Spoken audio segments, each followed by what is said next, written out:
I've worked in, well, I always find sacred geometry in anything possible. I think that's part of what makes flowing lines adapt to the body and things look appealing. But sometimes I exaggerate or do more of a mathematical sacred geometry that's more obvious, and I've meshed this in or melded it in with the dandelion fluff or whatever you want to call that state. I'm sure there's a technical name for it.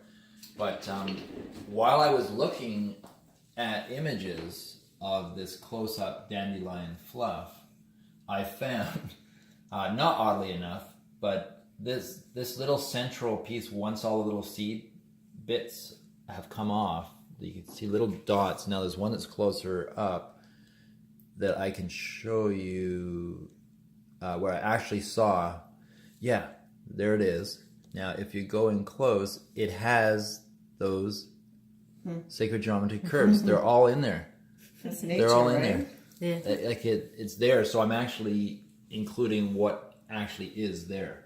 So therefore, if on here it has those patterns, therefore really all these guys have that. It's just not so obvious. So it's just, I don't know, cool. Blows my mind. Absolutely. It's so cool.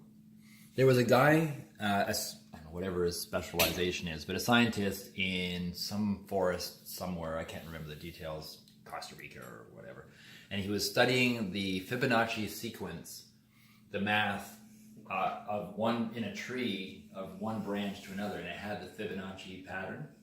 And then he found, without even realizing it, like he had gone to study that thinking that was what it was, and it was, but he found that the relationship of one tree to another had the exact same math of this. Wow. Like it's like a signature or the fingerprint or soul print of the earth, or maybe of the universe. Maybe it goes beyond the earth. I don't know. But it just does something for me, and I just feel if I incorporate that into people's tattoos, I'm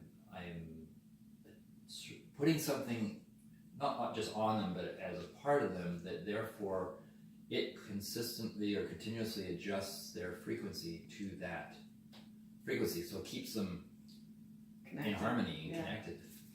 Cool. Which yoga does as well, and many other things, but why not? Well, this is part of the spiritual experience, being here. It's just a continuation of it. Yes. And it's so awesome and lovely having you back, Shirley, because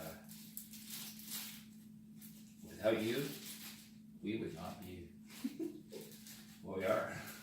Like all my memories of you coming over, and like you and Kelly and Steve and everyone, Simon on his crazy bike rides and stuff.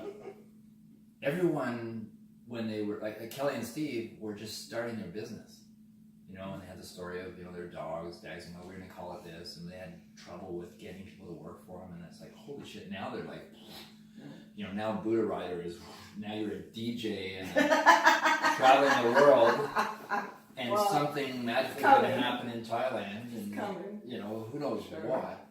For sure. But it's kind of cool to watch, and I'm sure it follows the same frequency of these things too, right?